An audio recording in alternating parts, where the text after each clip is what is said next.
Hello friends, कैसे हैं आप लोग। जैसा कि आप सभी लोग देख पा रहे होंगे तो आर्ट एंड कल्चर का हम लोग एक first chapter culture and society start करने जा रहे हैं। इस चैप्टर का एक ध्येय ये भी है कि ये इसका उपयोग अधिकतर मेंस में अधिक होता है। जो यूपी का मेंस होता है उसमें यूपी जीएस का जो भी पोर्शन होता है आर्ट एंड कल्चर का उसमें ज़्यादा पूछा जाता है। पिछले साल एक क्वेश्चन आया भी था इससे, तो इस साल भी होप है कि एक क्वेश्चन तो आएगा ही आएगा इस चैप्टर से। सिर्फ इस चैप्टर को पढ़ने से एक क्वेश्चन मेंस में आएगा ही आएगा। यूपीजीएस को हम लोगों ने 7 सेक्शन में डिवाइड किया है, उसमें हर एक में 5 से 6 चैप्टर हैं, तो कुल मिला के 48 चैप्टर्स बन रहे हैं। तो 48 चैप्टर्स पीटी कम मेंस जो है जीएस वो हम लोग डिस्कस करेंगे। तो आज हम लोगों ने आर्ट एंड कल्चर से स्टार्ट किया है। तो आर्ट एंड कल्चर का पहला टॉपिक है कल्चर एंड सोसाइटी। तो चलिए स्टार्ट करते हैं, क्या क्या पढ़ना है इसमें। बात करते हैं समाज की। तो ये तो बेसिकली मेंस में पूछा जाएगा, पीटी में नहीं पूछा जाता। इससे जो सोसाइटी है उत्तर प्रदेश की, समाज की बात करते हैं हम लोग। समाज शब्द संस्कृत के 2 शब्दों सम और अज 2 से मिलकर बना है। सम प्लस अज, इन 2 शब्दों से मिलकर बना है। ये आ जाके यहाँ पे जुड़ जाएगा तो ये बन जाएगा समाज। सम का अर्थ क्या होता है? इकट्ठा करना, मतलब कि जोड़ना। वह एक साथ, मतलब कि एक साथ होना या इकट्ठा करना। आज का अर्थ होता है साथ रहना, तो एक साथ रहना, ठीक है। इसका अभिप्राय यह है कि समाज का अर्थ हुआ एक साथ रहने वाला एक समूह है। जो एक साथ रहता है, जो समूह रहता है एक साथ ही, उसे ही एक तरीके से समाज कहा जा सकता है। मनुष्य ने अपने लंबे इतिहास में एक संगठन का निर्माण किया है। ज्यों ज्यों मस्तिष्क जैसी अमूल्य शक्ति का प्रयोग करता गया उसकी जीवन पद्धति बदलती गई।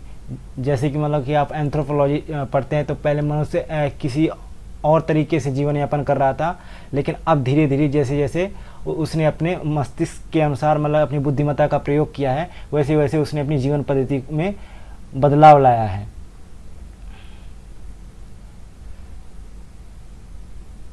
इन आवश्यकताओं ने मनुष्य को एक सूत्र में बांधना प्रारंभ किया है। इस बंधन से संगठन बने और यही संगठन समाज कहलाए, और मनुष्य इन्हीं संगठनों का अंग बनता चला गया। बढ़ती हुई आवश्यकताओं ने मानव को विभिन्न समूहों एवं व्यवसाय को अपनाते हुए विभक्त करते गए, और मनुष्य की परस्पर निर्भरता बढ़ी और इसने मजबूत सामाजिक बंधनों का जन्म दिया। इससे तात्पर्य क्या हुआ कि पारस्परिक निर्भरता बढ़ी। समाज की परिभाषा। डॉक्टर जेम्स, मनुष्य के शांतिपूर्ण संबंधों की अवस्था का नाम समाज है, डॉक्टर जेम्स के अनुसार। वहीं प्रोफेसर गिडिंस के अनुसार समाज स्वयं एक संघ है, मतलब एक समूह है, संगठन है जिसमें बहुत सारे व्यक्ति संगठित हैं। यह एक संगठन है और व्यवहारों का योग है जिसमें सहयोग देने वाले व्यक्ति एक दूसरे से संबंधित होते हैं। आगे देखते हैं। अब जो है उत्तर प्रदेश में हिंदू धर्म के संस्कार। तो संस्कार कितने हैं आपको तो सब पता है, 16 संस्कार होते हैं हिंदू धर्म में। तो उन सब के बारे में हम पढ़ते हैं, ठीक है। पहला है गर्भाधान संस्कार, तो इसके बारे में पढ़ते हैं हम लोग। पहला है गर्भाधान संस्कार। गर्भाधान संस्कार के माध्यम से हिंदू धर्म संदेश देता है कि स्त्री पुरुष संबंध पशुवत न होकर केवल वंश वृद्धि के लिए होने चाहिए। मानसिक और शारीरिक रूप से स्वस्थ होने, मन प्रसन्न होने पर गर्भधारण करने से संतति स्वस्थ और बुद्धिमान होती है। जो मतलब कि पुत्र या पुत्री या संतान के रूप में जिस बच्चे का जन्म होता है वो जो है स्वस्थ और बुद्धिमान उत्पन्न होता है। जो संतान उत्पन्न होती है वो स्वस्थ और बुद्धिमान होती है। नेक्स्ट देखते हैं दूसरा नंबर, पुंसवन संस्कार, ये जो है गर्भधारण के 3 माह बाद गर्भ में जीव के संरक्षण और विकास के लिए आवश्यक है कि स्त्री अपने भोजन और जीवन शैली को नियम अनुसार करे।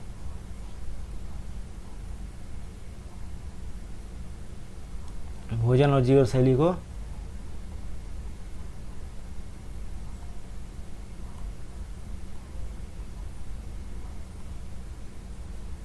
नियमानुसार करे। इस संस्कार का उद्देश्य स्वस्थ और उत्तम संतान की प्राप्ति है। यह तभी संभव है जब गर्भधारण विशेष तिथि और ग्रहों के आधार पर हो। ये तो दूसरा होगा। नेक्स्ट देखते हैं थर्ड, सीमांतोन्नयन संस्कार।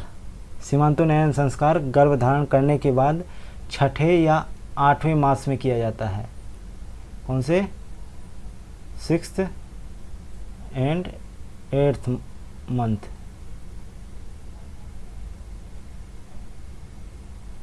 After pregnant.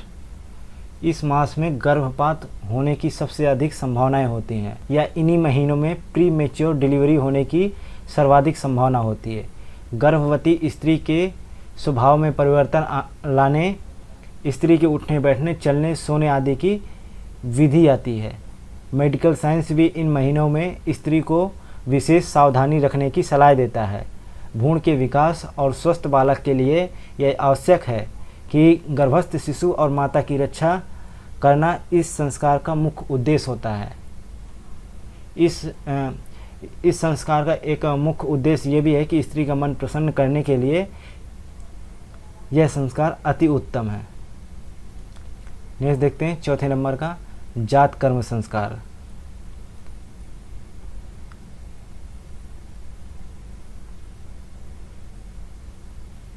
ये बालक के जन्म के बाद किया जाता है।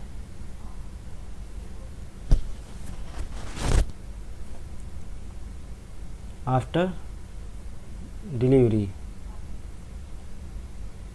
इसमें बालक को शहद और घी चटाया जाता है। इससे बालक की बुद्धि का विकास तीव्र होता है। इसके बाद से माता बालक को स्तनपान कराना शुरू करती है। इस संस्कार की वैज्ञानिकता है कि बालक के लिए माता का दूध ही श्रेष्ठ भोजन है। अगला देखते हैं 5th नंबर, नामकरण संस्कार। इस संस्कार का बहुत अधिक महत्व है। जन्म नक्षत्र को ध्यान में रखते हुए शुभ नक्षत्र में बालक का नामकरण किया जाता है। नाम वर्ण की शुभता का प्रभाव बालक पर संपूर्ण जीवन रहता है। यह बालक के व्यक्तित्व का विकास करता है। ये हो गया 5th नंबर। 6th नंबर देखते हैं, निष्क्रमण संस्कार।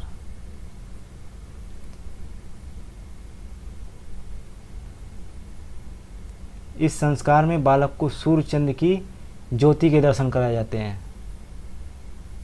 सन एंड मून के दर्शन कराए जाते हैं। जन्म के 4थे मास में यह संस्कार किया जाता है। इस दिन से बालक को बाहरी वातावरण के संपर्क में लाया जाता है। शिशु को आसपास के वातावरण से अवगत कराया जाता है। अगला देखते हैं 7वां नंबर, अन्नप्राशन संस्कार। इस संस्कार के बाद से बालक को माता के दूध के अतिरिक्त अन्य खाद्य पदार्थ देने शुरू किए जाते हैं। Other food supplement.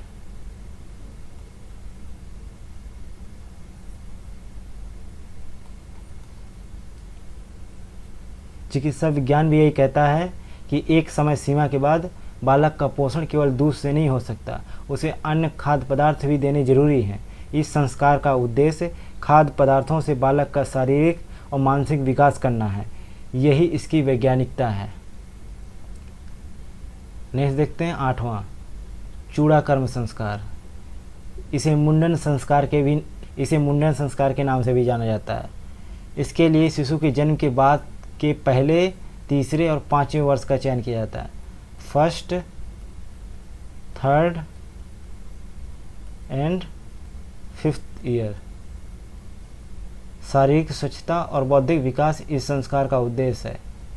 माता के गर्भ में रहने के समय और जन्म के बाद दूषित कीटाणुओं से मुक्त करने के लिए यह संस्कार किया जाता है। स्वच्छता से शारीरिक, मानसिक और बौद्धिक विकास अधिक तीव्र गति से होता है। 8 संस्कार हो चुके हैं अभी तक। नेक्स्ट देखते हैं 9वां विद्यारंभ संस्कार।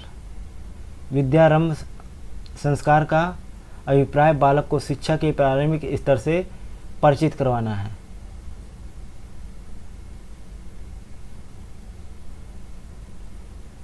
प्री प्राइमरी एजुकेशन से अवगत कराना है। प्राचीन काल में जब गुरुकुल की परंपरा थी तो बालक को वेद अध्ययन के लिए भेजने से पहले घर में अक्षर बोध कराया जाता था। माँ बाप तथा गुरुजन पहले उसे मौखिक रूप से श्लोक, पौराणिक कथाओं आदि का अभ्यास करा दिया करते थे ताकि गुरुकुल में कोई कठिनाई न आए।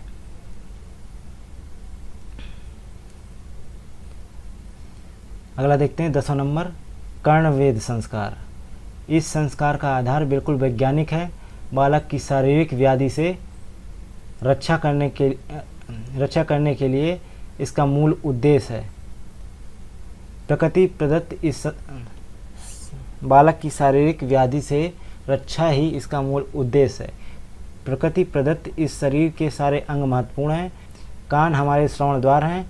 कर्ण वेदन से व्याधियां दूर होती हैं तथा श्रवण शक्ति भी बढ़ती है। अगला देखते हैं 11 नंबर यज्ञोपवीत संस्कार। बच्चे की धलामक और आध्यात्मिक उन्नति के लिए ये संस्कार बहुत ही आवश्यक है। इसमें जनेऊ धारण किया जाता है।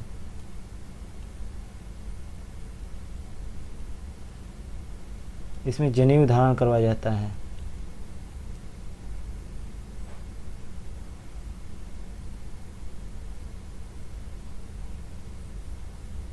अगला देखते हैं 12 नंबर वेदारंभ संस्कार। इस संस्कार के द्वारा यह प्रयत्न किया जाता है कि धर्म के हर व्यक्ति को अपने धर्म का वैज्ञानिक ज्ञान होना चाहिए। यह जीवन के चतुर्मुखी विकास के लिए बहुत ही उपयोगी है। Knowledge of religion.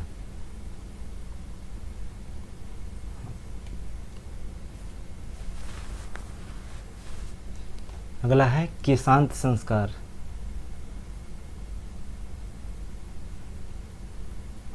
इसका उद्देश्य क्या है? बालक को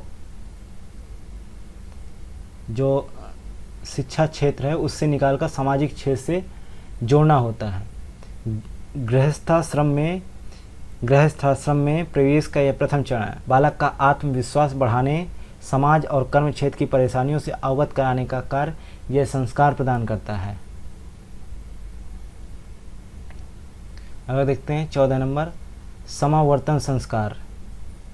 गुरुकुल से विदाई के पूर्व यह संस्कार किया जाता है।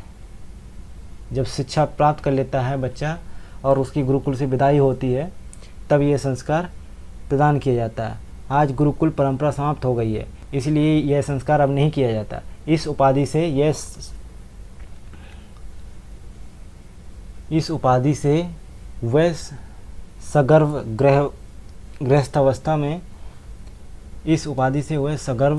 गृहस्थावस्था में प्रवेश करने का अधिकारी समझा जाता है। अगला देखते हैं 15 नंबर विवाह संस्कार। विवाह संस्कार अपने बाद अपनी पीढ़ी का अंश इस दुनिया को दिए जाने का मार्ग है। परिपक्व आयु में विवाह संस्कार प्राचीन काल से मान रहा है। सामाजिक बंधनों में बांधने और अपने कर्मों से न भागने देने के लिए बच्चों को विवाह संस्कार करके एक आदर्श डोर में बांध दिया जाता है। अगला देखते हैं 16 नंबर अंत्येष्टि संस्कार। जब मनुष्य का शरीर इस संसार के कर्म करने योग्य नहीं रह जाता है, मन की उमंग भी समाप्त हो जाती है, तब इस शरीर का जो जीव है वो उड़ जाता है और शरीर धरती पे ही पड़ा रह जाता है।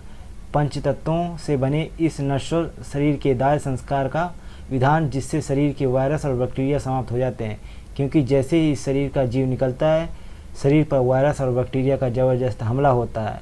इस प्रकार यह भी एक वैज्ञानिक संस्कार है। यहाँ पर अंत्येष्टि संस्कार मृत्यु से जुड़ा हुआ है।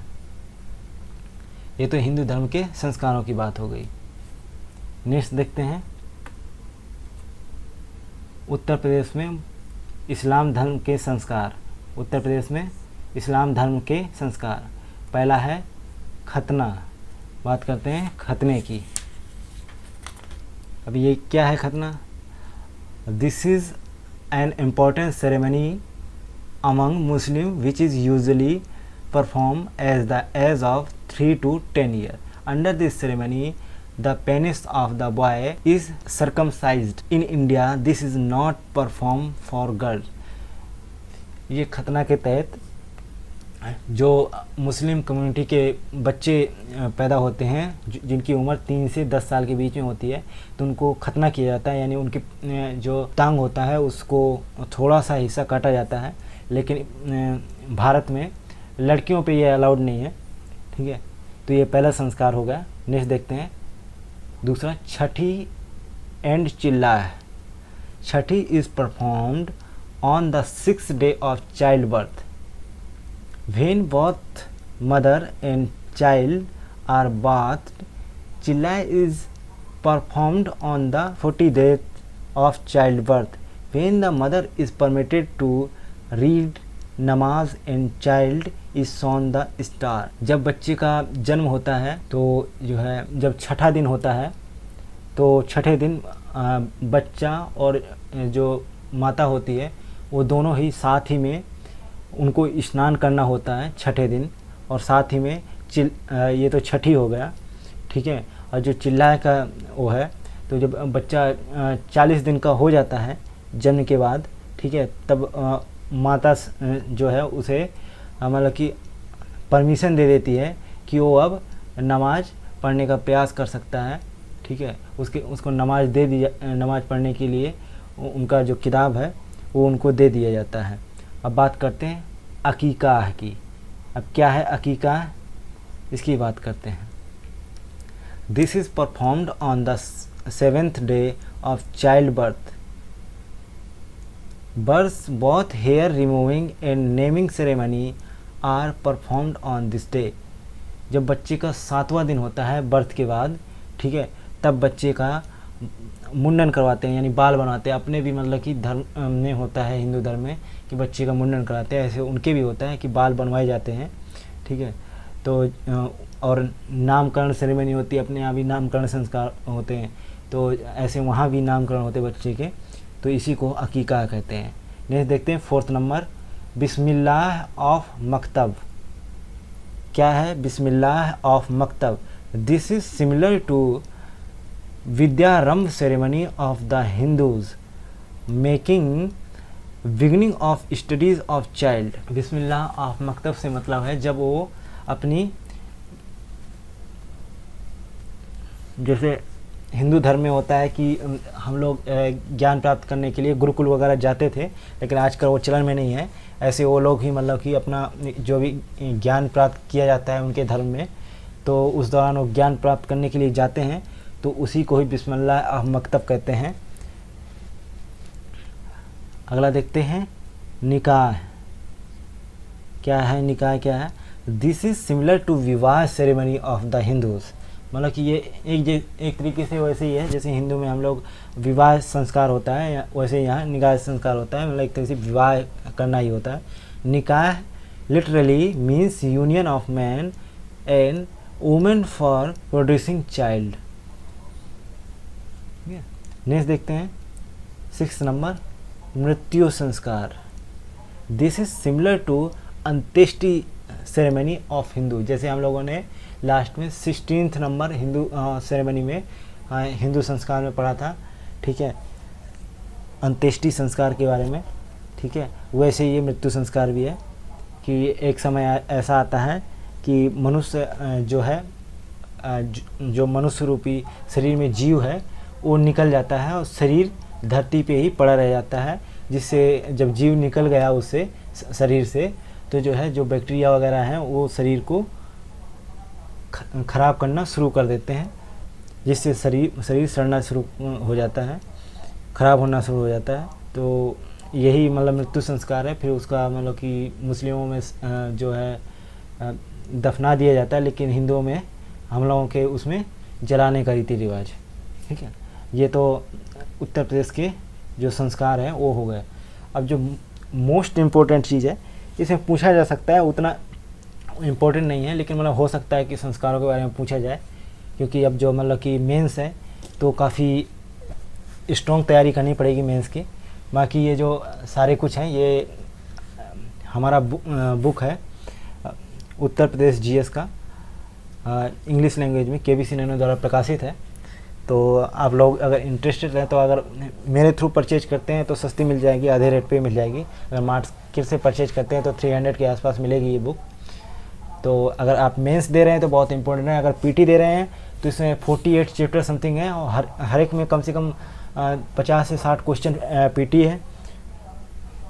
पीटी के क्वेश्चन है, प्रीवियस ईयर है, और इसके बाद जो पीटी फैक्ट्स हैं, मतलब कि जो पीटी से रिलेटेड क्वेश्चन आ सकते हैं उनके वन लाइनर्स हैं, ठीक है, हाईलाइटेड है वो वन लाइनर्स।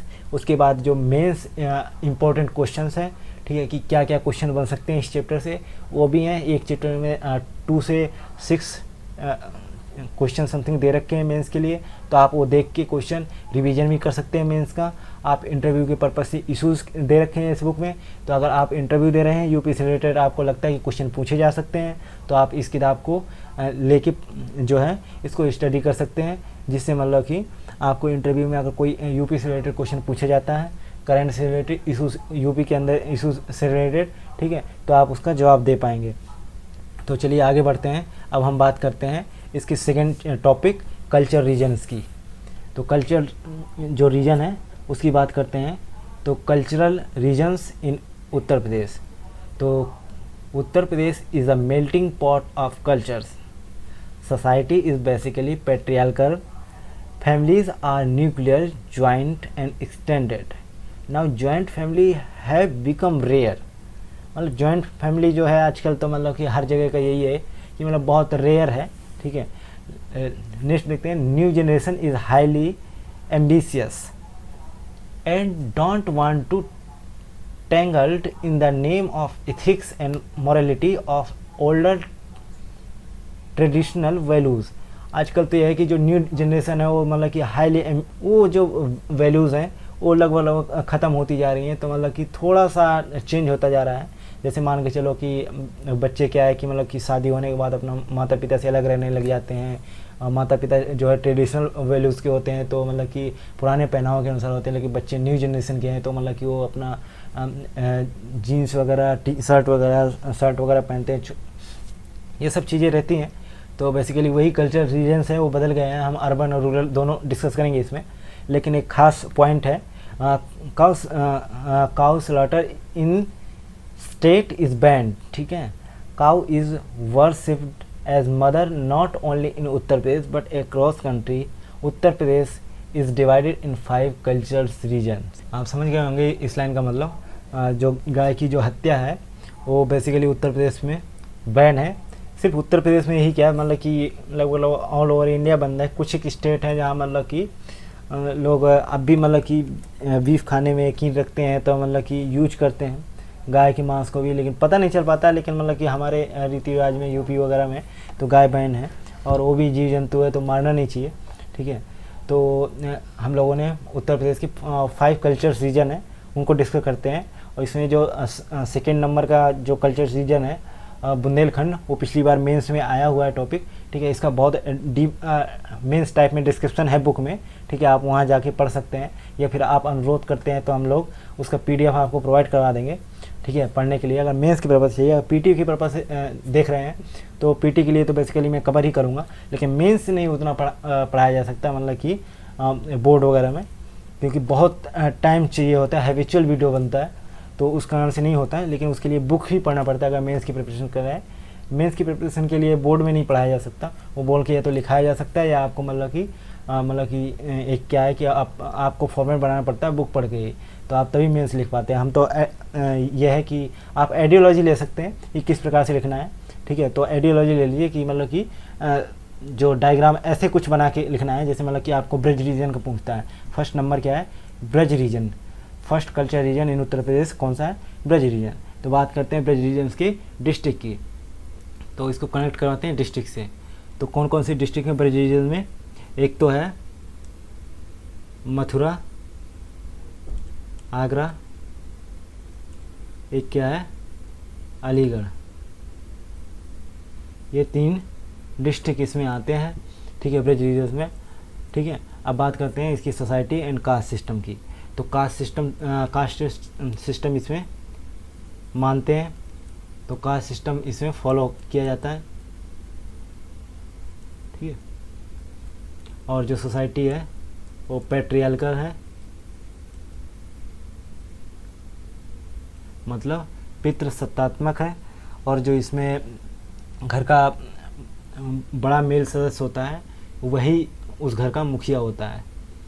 ठीक है, हालांकि एक विवाद है इसमें कि अभी केंद्र सरकार ने एक तरफा मुखिया घोषित किया है। वो सिर्फ मतलब अपवाद है कुछ हद तक, कि मतलब कि जो घर का मुखिया महिला को घोषित करने का प्रयास किया गया है कि जो है जो उज्ज्वला स्कीम थी एलपीजी कनेक्शन के लिए, उसमें जो है महिला के नाम से ही मतलब कि एलपीजी कनेक्शन दिया गया। तो एक ये भी है कि मतलब कि घर का मुखिया उसे घोषित करने का उतना अधिक नहीं, लेकिन हाँ ये कह सकते हैं वुमेन एम्पावरमेंट का अच्छा प्रयास था।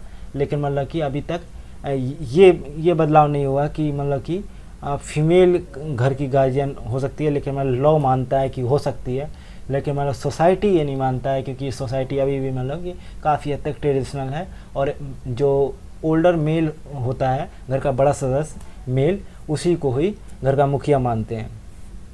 ठीक है, नेक्स्ट देखते हैं। अब बात करते हैं क्लॉथिंग की, मतलब कि पहनावे की बात करते हैं। तो पहनावे में क्या है, जो मेल फीमेल कर लेते हैं, मेल फीमेल। मेल के लिए क्या है, पैंट शर्ट, शर्ट और टी शर्ट। ये तो सिटी की बात हो गई, ठीक है, मतलब कि अर्बन एरिया में। और रूरल में क्या है, वही कुर्ता पैजामा।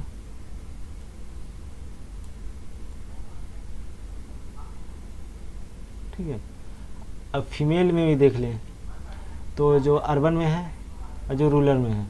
अर्बन में क्या, अर्बन में क्या है,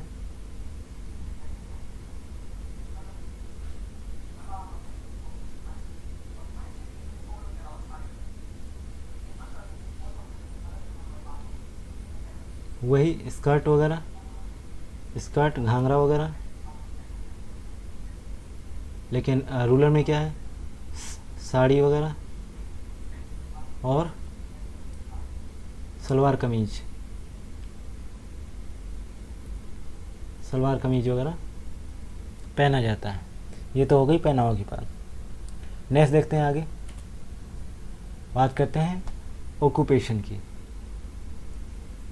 इसमें भी 2 तरीके से, अर्बन रूरल। अर्बन में क्या है, लोग गवर्नमेंट जॉब करते हैं, बिजनेस वगैरह करते हैं, प्राइवेट जॉब करते हैं। लेकिन रूरल में क्या करते हैं, एग्रीकल्चर, एग्रीकल्चर।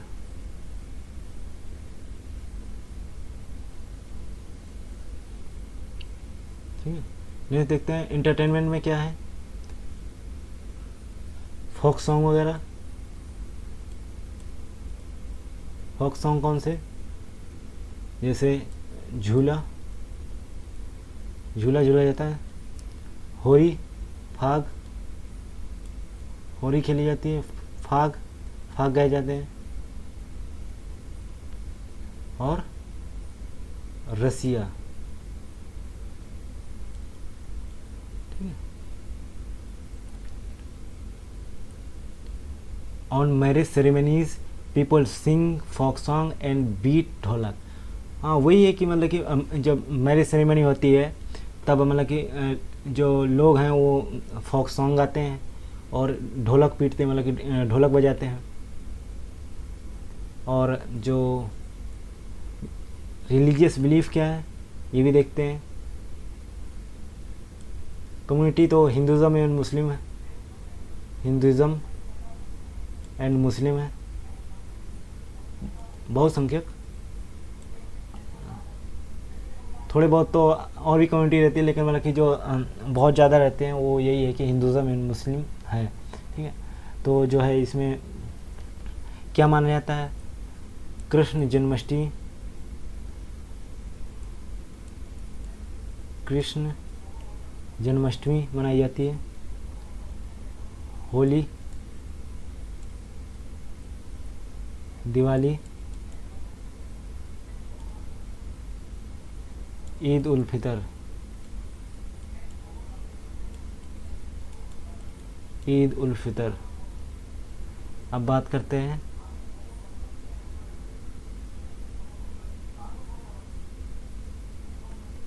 ये तो फेस्टिवल्स हो गए। हाँ, रिलीजियस बिलीफ क्या है, यहाँ पे रिलीजियस बिलीफ क्या है, और जो मतलब कि कम्युनिटी है हिंदू और मुस्लिम है बहुसंख्यक, लेकिन यहाँ पे राधा कृष्ण को मानते हैं,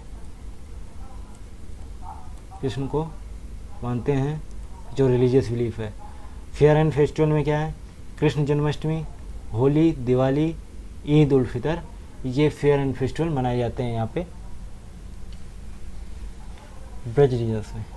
ये तो शॉर्ट फॉर्म होगा, इसका डिस्क्रिप्शन है, ऐसे ही आंसर लिखना है, डायग्राम टाइप में बना के इसके सामने ऑक्यूपेशन होगा हेडिंग, तो ये सब ऑक्यूपेशन वगैरह लिखने पड़ेंगे। इंटरटेनमेंट्स हो गए, ठीक है, रिलीजियस बिलीफ हो गई, फेयर एंड फेस्टिवल्स हो गए, ऐसे ही। ठीक है, नेक्स्ट देखते हैं सेकेंड नंबर, अवध रीजन। इसमें डिस्ट्रिक्ट कौन से आते हैं देखते हैं। अवध रीजन में, अवध रीजन में लखनऊ, कानपुर, फैजाबाद, बाराबंकी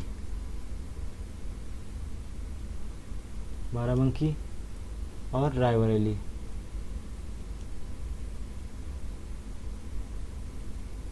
ये हो गया। और सोसाइटी की, ये भी पैट्रियार्कल है, कास्ट सिस्टम फॉलो करते हैं,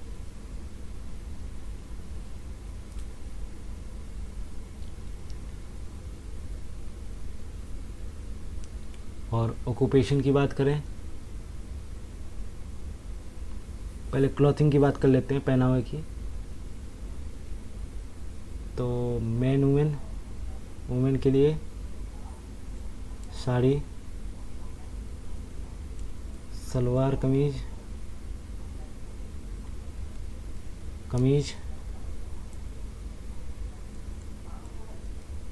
मेंस के लिए धोती कुर्ता,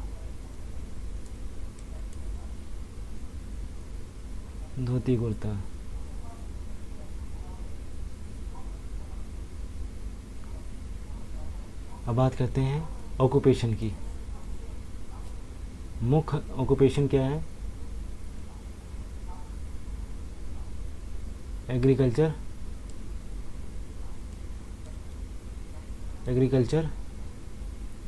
मुख्य व्यवसाय है यहाँ का।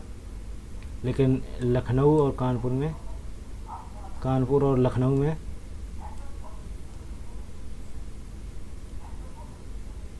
इंडस्ट्रीज़ सेक्टर काफ़ी बढ़ गया है, इंडस्ट्रीज़, तो कमर्शलाइजेशन हो गया है। तो यहाँ पे काफ़ी हद तक शहरी एरियाज़ हैं, तो लोग जॉब करने भी जाते हैं। तो ये दूसरा जो है व्यवसाय है, यहाँ पे रोज़गार का साधन है। अब बात करते हैं इंटरटेनमेंट की। इंटरटेनमेंट में क्या है, आल्हा, कजली एंड सोहर। ये तो जानते होंगे आल्हा कजली, लेकिन सोहर क्या है इसकी बात करते हैं। ये जो है तब बजाया जाता है जब बच्चे का जन्म होता है, चाइल्ड बर्थ, जब बच्चे का जन्म होता है। अब बात करते हैं रिलीजियस बिलीफ की। तो रिलीजियस बिलीफ में क्या है, वही हिंदू मुस्लिम कम्युनिटी है, लेकिन जो हिंदू एंड मुस्लिम कम्युनिटी है, और भगवान राम को पूजते हैं ये लोग, गॉड राम। और फेयर एंड फेस्टिवल में क्या है, वही दिवाली दशहरा,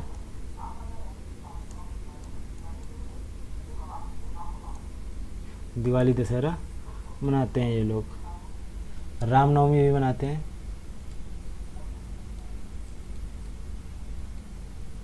रामनवमी भी मनाते हैं। अगला देखते हैं, अवध हो गया। अब बात करते हैं बुंदेलखंड रीजन की। ये पिछले साल मेंस में क्वेश्चन पूछा गया, तो चलिए बात करते हैं। डिस्ट्रिक्ट की बात करते हैं, बांदा, महोबा, झांसी,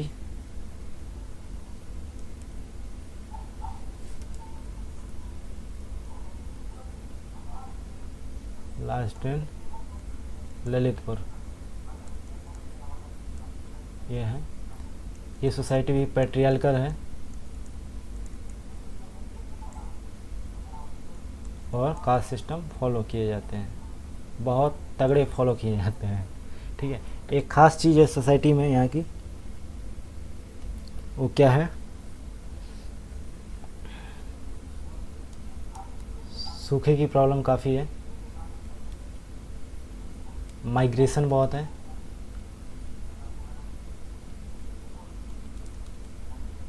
पॉवर्टी ज़्यादा है। ये 3 चीज़ें हावी रहती हैं यूपी के बुंदेलखंड में। नेक्स्ट देखते हैं, क्लॉथिंग की बात करते हैं। वुमेन के लिए, मेन के लिए।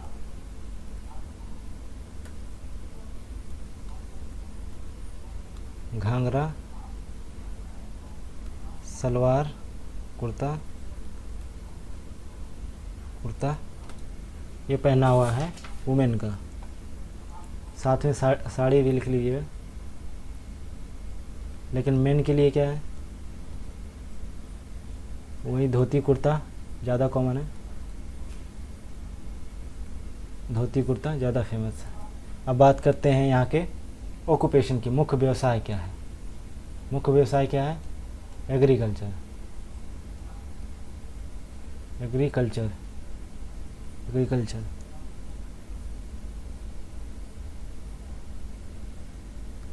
दूसरा क्या है, पेटी वर्क।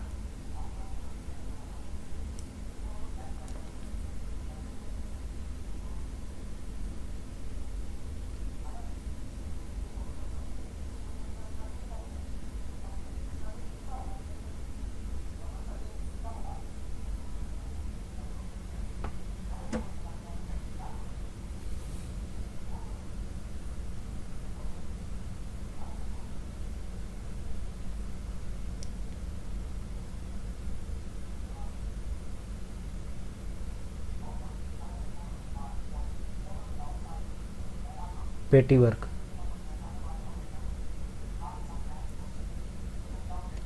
पेटी वर्क।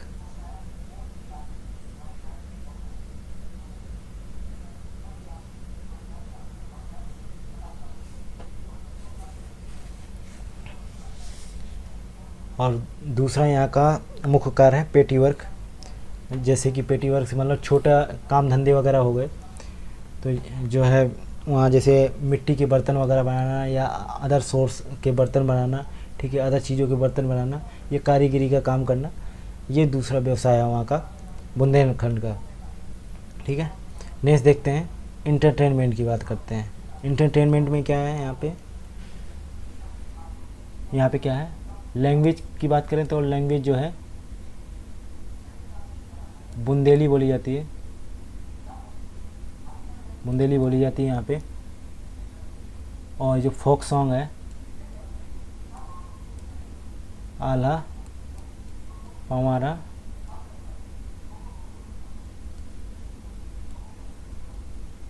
हरदौल।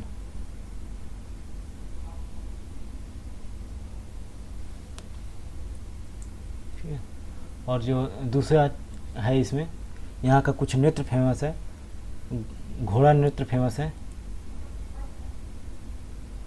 धुरिया नृत्य फेमस है,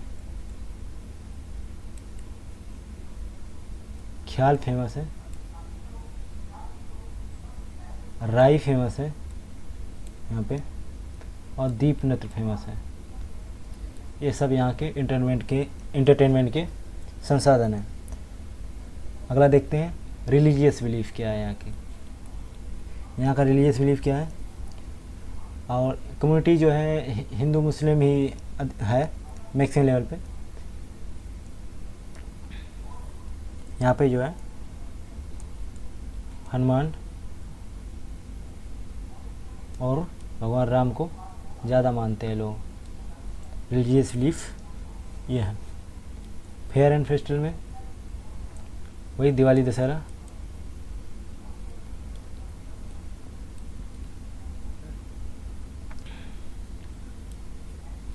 एंड अमावस्या।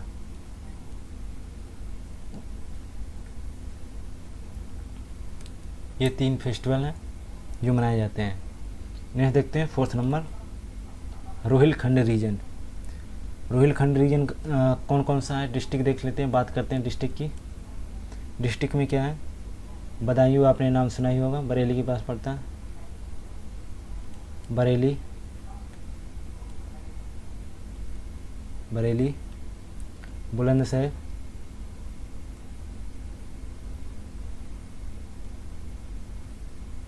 बुलंदशहर, पीलीभीत, बिजनौर, मेरठ और गाजियाबाद।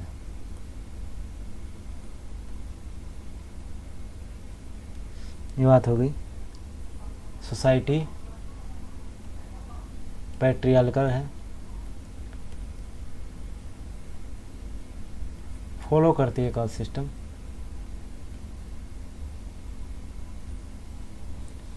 लेकिन जो अब तक होते आए हैं तो उतना फॉलो नहीं है, लेकिन है, फॉलो है कास्ट सिस्टम। पहले के मुकाबले नहीं है फॉलो, कि मतलब पहले 80% हो रहा था अभी तक 4 रीजन में, तो यहाँ पे 40% फॉलो हो रहा है, लेकिन फॉलो हो रहा है। अब बात करते हैं क्लॉथिंग की, मतलब पहनावे की। यहाँ का जो रीजन है वो जो है वुमेन जो है अपने हेड में टॉप पे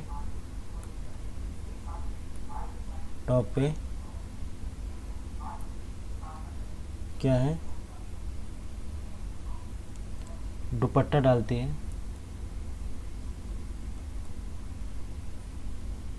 और जो मेन है वो धोती कुर्ता पहनता है।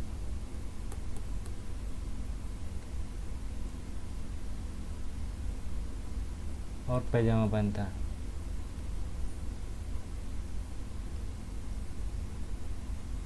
यहाँ एक सोसाइटी में एक बात भूल गए, यहाँ पे जाट कम्युनिटी और दलित कम्युनिटी ज़्यादा पाई जाती हैं।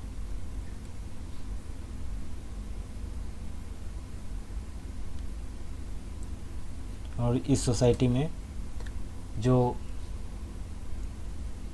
क्राइम अगेंस्ट वुमेन है वो बहुत ज़्यादा होता है।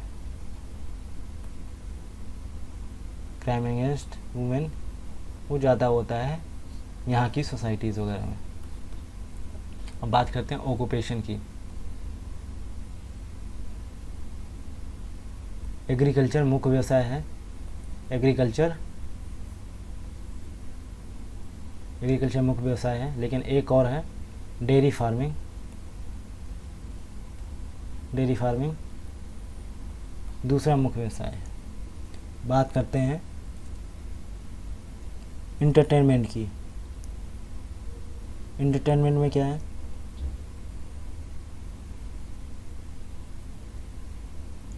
लवानी एंड भारत। इंटरटेनमेंट में क्या है, लवानी, बहत्तर भील, ये दोनों जो है फोक सॉन्ग है जो काफ़ी प्रचलित है। फोक सॉन्ग है जो काफ़ी प्रचलित हैं। लेकिन 2 और हैं फोक ड्रामा, उनकी बात कर लेते हैं। एक जो है नौटंकी है, नौटंकी है, एक जो है रामलीला है। ये भी दोनों फेमस हैं। अब बात करते हैं यहाँ रिलीजियस बिलीफ की। तो यहाँ भी दो कम्युनिटी हैं, हिंदू और मुस्लिम। मुस्लिम दो कम्युनिटी हैं, और जो है यहाँ के लोग जो है भगवान कृष्ण को मानते हैं। किसको? गॉड कृष्ण को ज़्यादा मानते हैं। फेयर एंड फेस्टिवल में कृष्ण जन्माष्टमी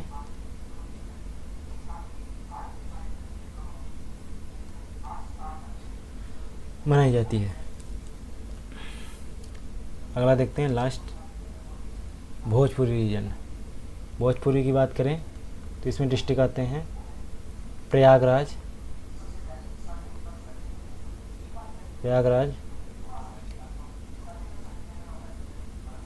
एंड मिर्ज़ापुर।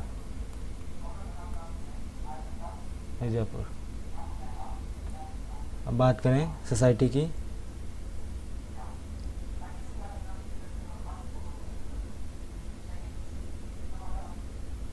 ये भी पैट्रियार्कल है। असल में कई कई जगह मेल भी हो सकता है, लेकिन मतलब कि अधिकतर केसों में यही होता है कि पैट्रियार्कल है। तो जो मतलब कि बहुमत है जिसके पास, वो पैट्रियार्कल ही है, ठीक है। और कास्ट सिस्टम भी फॉलो होता है, ऐसा नहीं है, लेकिन कम होता है यहाँ वहाँ के मुकाबले। फॉलो तो होता है लेकिन कम होता है। और बात करें क्लॉथिंग की, तो वुमेन और मेन के साड़ी, सलवार कुर्ता,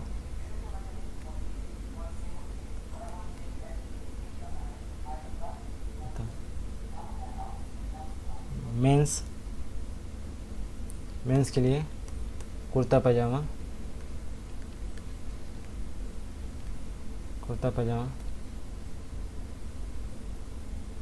बात करें ऑक्यूपेशन की,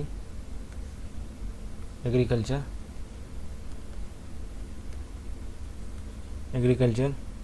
फेमस है।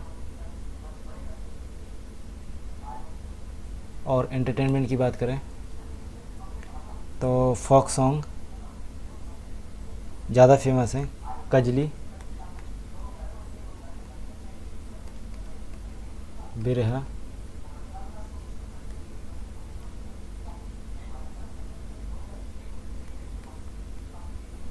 नकटा,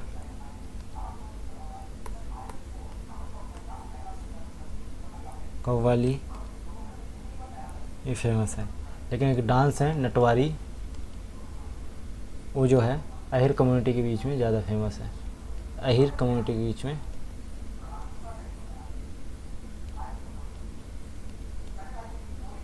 अब रिलीजियस बिलीफ की बात करते हैं इसकी। वही हिंदू मुस्लिम तो है ही कम्युनिटी, लेकिन भगवान राम, शिव और कृष्ण को यहाँ के लोग अपना देवता मानते हैं, पूजा करते हैं, ठीक है। और साथ ही जो फीमेल गॉड में बात करें तो दुर्गा माता को, काली को और लक्ष्मी को पूजते हैं। फेयर एंड फेस्टिवल की बात करें, महाशिवरात्रि, शिवरात्रि, रामनवमी, दिवाली, दशहरा,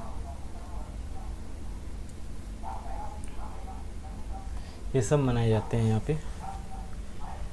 तो ये जो है इस चैप्टर का शॉर्ट डिस्क्रिप्शन था, हम लोगों ने डिस्कस किया आपके साथ में कैसा क्या है। इसके जो है मतलब कि अगर मेंस के पर्पस से लेते हैं तो इसमें लगभग 800 शब्दों का एक रीजन को डिस्क्राइब कर रखा गया है। तो जो है आप उससे अगर मेंस के पर्पस से पढ़ रहे हैं तो उसमें पढ़ सकते हैं। बाकी पीटी के फैक्ट्स के हिसाब से हमने बता दिया है आपको। पीटी के फैक्ट्स के हिसाब से यही है कि मतलब कि क्या पूछा जा सकता है, सोसाइटी पूछा नहीं जाएगा क्योंकि पेट्रियार्कल तो सब जगह चल रहा है। एक पूछा जा सकता है, डिस्ट्रिक्ट पूछे जा सकते हैं, ठीक है, ऑक्यूपेशन पूछा जा सकता है, इंटरटेनमेंट पूछा जा सकता है, रिलीजियस बिलीफ पूछा जा सकता है। ये 4 चीज़ें पूछी जा सकती हैं पीटी में कि भोजपुरी रीजन कहाँ पड़ता है, तो प्रयागराज ऑप्शन हो सकता है, मिर्ज़ापुर, ठीक है। ऐसे ही 5 रीजन हमने आपसे डिस्कस कर लिए। तो ये तो आर्ट एंड कल्चर का पहला एक शॉर्ट टॉपिक था, मतलब बेसिक इंट्रोडक्शन इसका, मतलब कि ये तो इस आर्ट एंड कल्चर का जो आर्ट एंड कल्चर का ये जो है इंडियन आर्ट एंड कल्चर का सोसाइटी एंड कल्चर टॉपिक था, फर्स्ट चैप्टर, ठीक है। इसके हम लोगों ने बेसिक्स डिस्कस कर लिए, ठीक है। अगर आप कहेंगे इसका और डीप में पढ़ा दीजिए तो इसका हम लोग और डीप में भी पढ़ा देंगे, ठीक है। लेकिन डीप में क्या है कि मतलब कि पॉइंट निकाल लिया हम लोगों ने। बेसिकली पीटी में इससे ज़्यादा नहीं पूछा जा सकता, वैसे पीटी के पर्पज़ से है भी नहीं ये चैप्टर, लेकिन मान के चलो कि डिस्ट्रिक्ट पूछा जा सकता है, इंटरटेनमेंट वगैरह पूछा जा सकता है, इतना ही मेन है, इसके अलावा कुछ मेन नहीं है। बाकी जैसे ये रीजन्स है, ये अभी आगे आप जो है आगे भी आएगा आर्ट एंड कल्चर में, ये कई बार आपको सामना हो गया, तो वहाँ भी ये कवर हो जाएगा। बात करें पहनावे की, तो पहनावे का एक टॉपिक है आर्ट एंड कल्चर में, वहाँ भी ये पहनावे की डिस्कस हो जाएगा हर एक रीजन वाइज, बहुत डीप में। और ये तो मतलब शॉर्ट डिस्क्रिप्शन है, मतलब हल्का फुल्का देखने का, ठीक है। इंटरटेनमेंट की बात करें तो ये जो डांस एंड म्यूजिक है वहाँ कवर हो जाएगा। और रिलीजियस बिलीफ है, जो फेयर एंड फेस्टिवल है, तो ये जो मतलब कि गॉड वाला है, ये मतलब कि उत्तर प्रदेश के जो मतलब कि गॉड्स का चैप्टर है, देवी देवताओं का चैप्टर है, वहाँ कवर हो जाएगा। और फेयर फेस्टिवल जो टॉपिक आएगा, चैप्टर आएगा, वहाँ ये फेयर फेस्टिवल का जो टॉपिक आएगा वहाँ पे फेयर फेस्टिवल कवर हो जाएंगे आपके सारे। तो ये मतलब कि बेसिक स्ट्रक्चर है। बाकी जो है इसका डीप एनालिसिस हम लोग चैप्टर वाइज करेंगे, ठीक है। तो आज के लिए इतना ही, मिलते हैं हम नेक्स्ट टॉपिक में। और आप देखते रहिए एग्जाम ऑफ ये यूट्यूब चैनल। ऐसे ही और एजुकेशन से रिलेटेड वीडियो देखने के लिए प्लीज़ हमारे चैनल को सब्सक्राइब करें, अधिक से अधिक वीडियो को शेयर करें, लाइक करें, कमेंट करें, और कमेंट करके हमें बताएं कि आपको वीडियो कैसा लग रहा है। अगर कुछ कमी आ रही है हमारी तरफ से तो आप हमें बताएं कि हम क्या सुधार करें, जिससे हम लोग और सुधार करके और अट्रैक्टिव वीडियो बनाएं जिससे आपको पसंद आए।